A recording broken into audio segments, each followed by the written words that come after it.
Hello, I'm Scott. Today, I'm going to show you some language around making comparisons.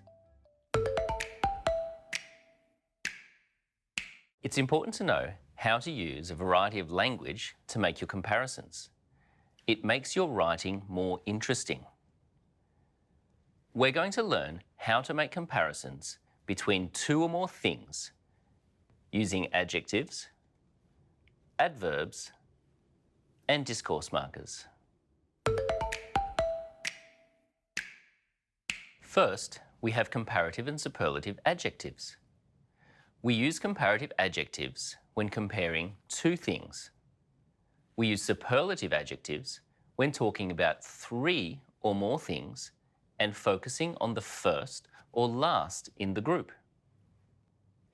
Here are some examples.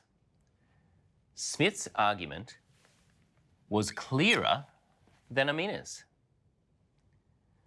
Smith's argument was the clearest of all three. Here, clearer is a comparative adjective because we are talking about two people. Here, the clearest is a superlative adjective because we're talking about a group of three. Take a look at this table. These are the different forms that comparative and superlative adjectives take.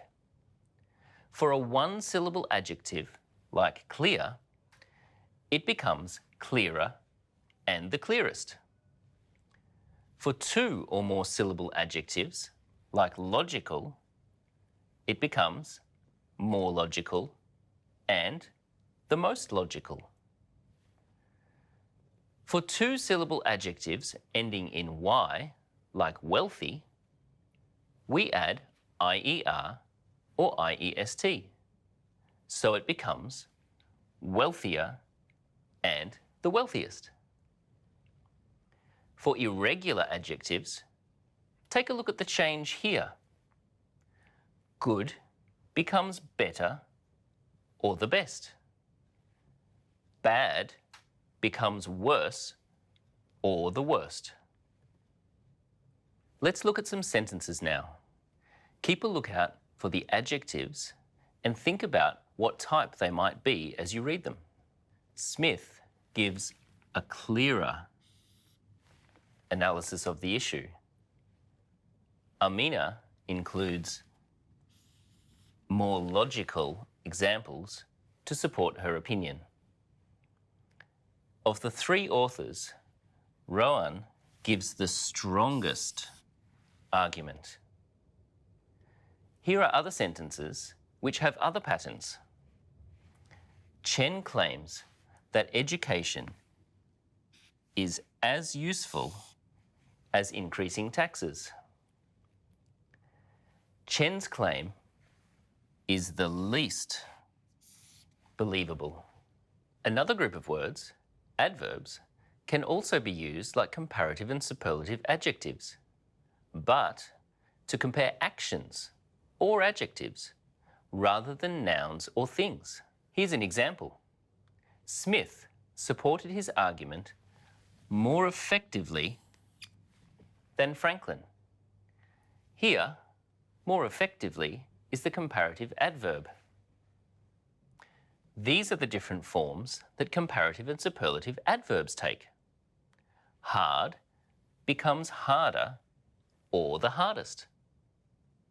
This adverb has changed in the same way as an adjective. But for most other adverbs, we need to add more or the most. Convincingly becomes more convincingly or the most convincingly. Here are some examples. Rowan argues more convincingly that there should be more tax on junk food. Simi clearly tries harder to convince the reader of her position. Comparative adverbs can take other patterns as well. For example, as well as. Amina's arguments about tax are not as well supported as Chen's. Finally, another group of words are discourse markers. They are words which connect sentences. They show similarities or differences which can be used to compare in academic writing. These can also be used with comparative adjectives or adverbs. Here are some examples. While Smith makes some good claims, Simi includes more supporting evidence for her ideas. The discourse marker here is while, and we also need a comma after the first clause. Smith claims that increasing taxes will help to reduce consumption of junk food. However, Chen believes that taxes do not have an effect. All right, now let's practice using the comparing language we have just learnt.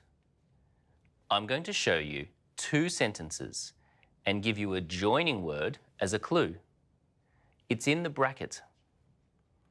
Use a comparative or superlative adjective, adverb, or discourse marker to join them together. The first one is, Amina's argument is very detailed. Johnson's isn't. The joining word is more. And we rewrite it as, Amina's argument is more detailed than Johnson's. Second, Julie's ideas are convincing. Simi's ideas are more convincing. The clue is not as. And we rewrite it as, Julie's ideas are not as convincing as Simi's ideas. Next, Rowan's claims are not well supported. Franklin's are. Here, the joining word is better. Franklin's claims are better supported than Rowan's. Johnson gives some good reasoning. Chen's reasoning is excellent.